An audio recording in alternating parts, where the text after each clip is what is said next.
Hi guys, it's me, teacher Andrea. How's it going? Are you good? Yeah?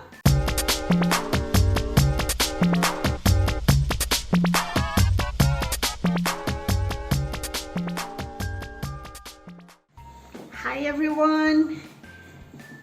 How are you today? Are you good? So this is my baby. This is Valentino. Say hi to everyone. You don't want to stay? No? You want to go? You want to say bye-bye? Yeah? Okay, he doesn't want to stay. Okay. How are you guys? Are you good? Yeah? So, então o que eu separei hoje pra gente conversar foi sobre as WH questions, words, né? Que são palavras que a gente utiliza para fazer perguntas, né? Então, numa conversa, a gente precisa muito dessas palavras, né? Nos ajudam bastante a nos comunicar, enfim. Então, essas palavras, elas são chamadas de WH question words, porque são palavras que a gente utiliza para fazer perguntas e elas todas, né, tem uma exceção, elas iniciam com WH. Então, por isso que é chamado de WH questions, right? Então, nós temos 6. I think so. Que são, né? What, né? What, o que ou qual? What, né? E observem que essa pronúncia do T é um T, né? What, né? Não falo what. What? No. So it's what, right? O que ou qual? Where, né? Não é o were, que é diferente, né? Do passado do to be, que é o were, né? Esse é o where, né? Mais aberto, where. Onde? Where is my book? Where, right? Onde? What else? When, quando? When, não é o when, é o when. Termina com N, né? Então é mais fechado também, né? O som when, né? Não é when, right? It's when. When is your birthday? Quando é o seu aniversário? When is your birthday? So, what, where, when, what else? Who? Who are you? Quem é você? Who are you? I don't know you. Who are you? Quem, né? What else? What, where, when, who, how? How are you? Como vai você? How are you? Né? Então, o how é como, né? E a gente utiliza para essa pergunta super comum, né? Que a gente já aprende de cara quando a gente tá aprendendo inglês. How are you? Right? How are you? Como vai você? E tem mais uma, so we saw 5 words, right? E tem mais uma, né? Com exceção, então, do how, né? H-O-W, right? Essa é a única que não inicia com W-H. Então, essa é a exceção, né? As outras todas, elas iniciam com W-H. E aí, a gente tem mais uma, né? Que é o which, que também inicia com W-H.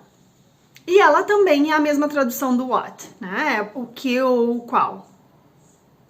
Só que aí vocês vão me dizer, tá, mas e quando é que eu vou usar uma, quando é que eu vou usar outra?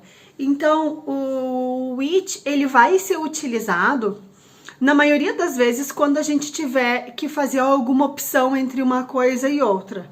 For example, okay, so here we have the pens, right? So which pen do you want?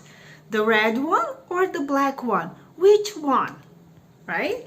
Então, which eu utilizo normalmente quando eu tiver que fazer uma escolha entre uma coisa e outra, ou quando eu for escolher alguma coisa, eu opto pelo which, em vez do what. Right? So, let's see. We have what, né? Que a gente pode dizer, what are you doing? Or we can say, né? O que você está fazendo? What are you doing? Né? O que você está fazendo? Uma outra opção, né, que a gente utiliza o what. What is your name? What's your name? What is your name? Qual é o seu nome? What's your name? Where? Where are you? Onde está você? Where are you? I'm calling. Where are you? When? When is your birthday? Quando é o seu aniversário? When is your birthday?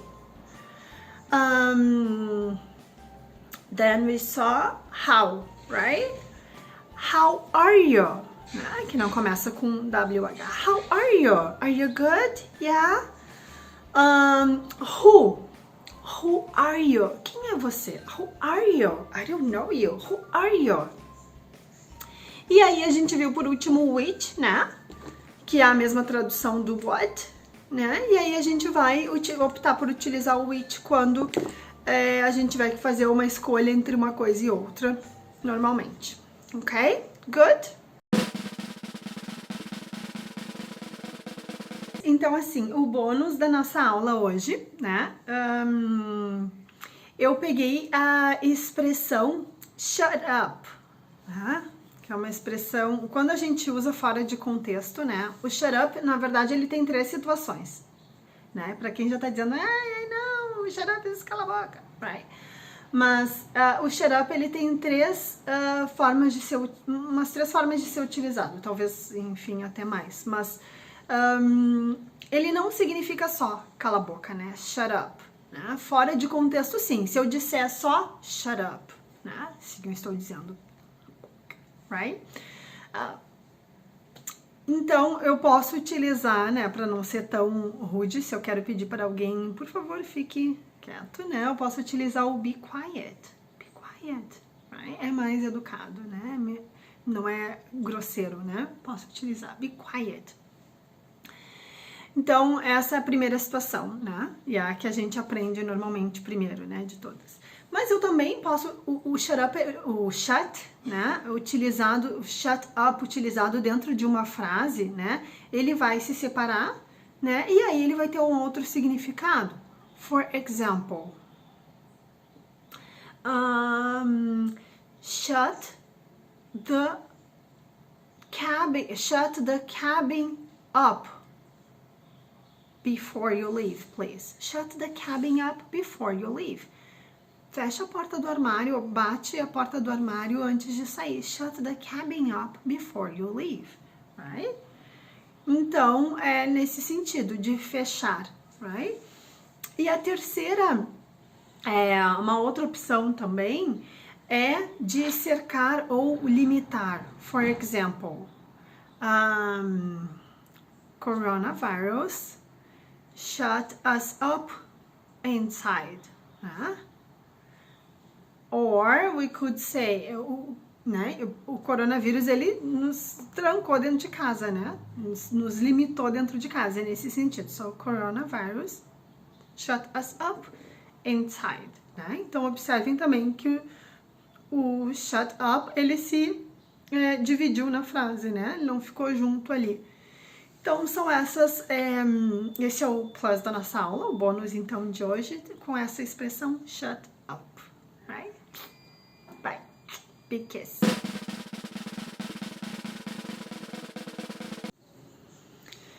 Okay, guys. How are you? You good? Yeah? Okay. Então, assim, eu separei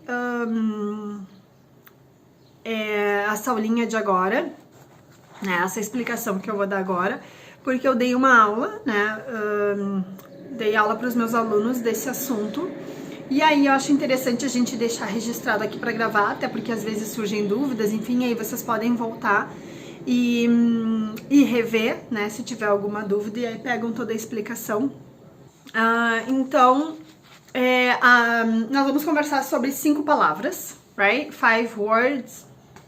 E a primeira delas que eu separei é a palavra ever. Ever. Sorry. Eu tô praticando a língua de sinais aí, tô aproveitando esse momento pra dividir com vocês. Gosto bastante. Sign languages. Ok.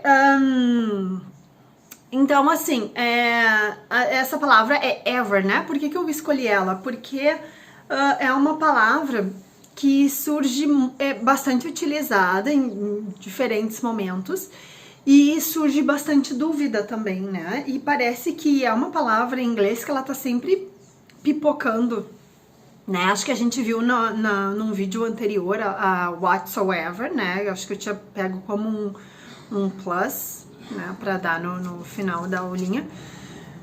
E aí, então, agora a gente vai conversar sobre o ever, né? O ever, ele tem 3 situações, né? O ever, então a primeira situação com o ever como superlativo, right? Which means, que significa de todos, right? Então, ever na primeira situação como superlativo, ele significa de todos. For example, Pelé was the best soccer player ever, right?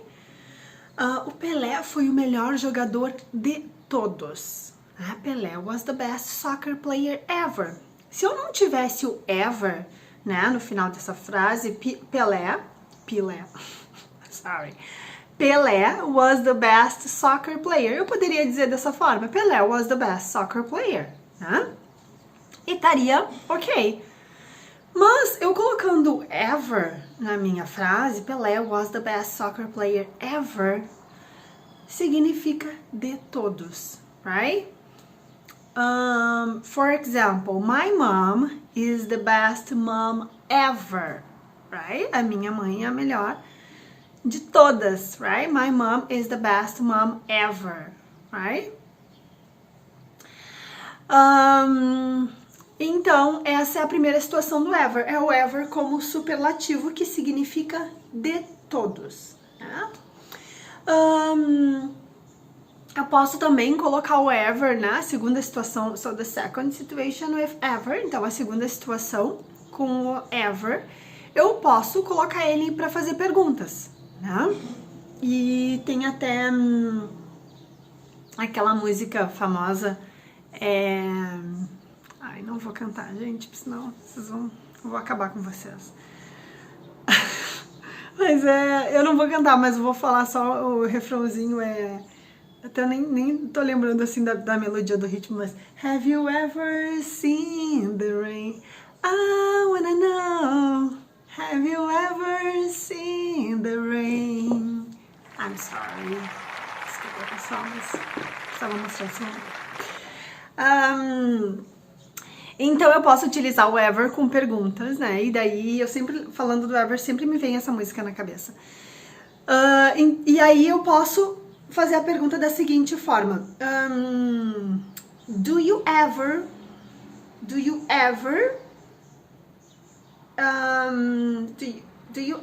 watch TV? Do you ever watch TV? Então, o ever nessa situação, ele significa em algum momento, alguma vez, né? E aí ele vai lá pro meio da frase, né? No primeiro exemplo, eu coloquei o ever, né, lá no final, né? E a tradução dele era de todos.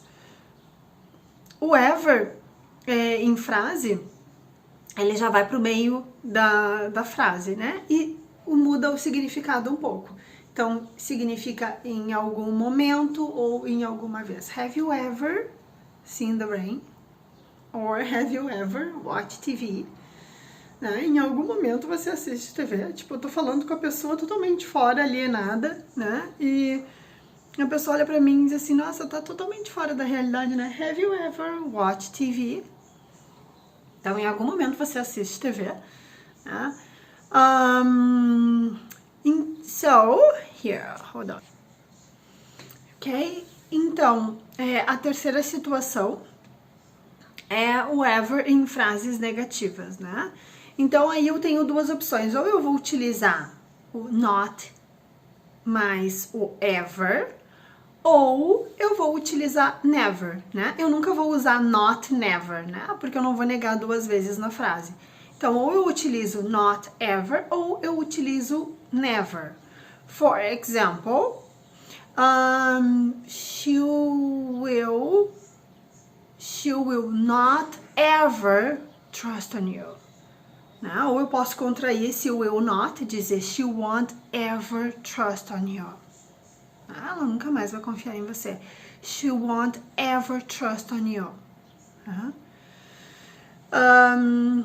Ou eu posso dizer she will never trust on you. She will never trust on you. Né? Então eu tirei o not e coloquei o never, né? Porque eu não vou negar duas vezes na frase. Então essas são as duas opções quando eu tenho a negação com o ever. Ou eu utilizo not ever ou eu utilizo never. Né? Okay, guys. So far so good, easy peasy, yeah? Okay, I hope so. I'll see you next week.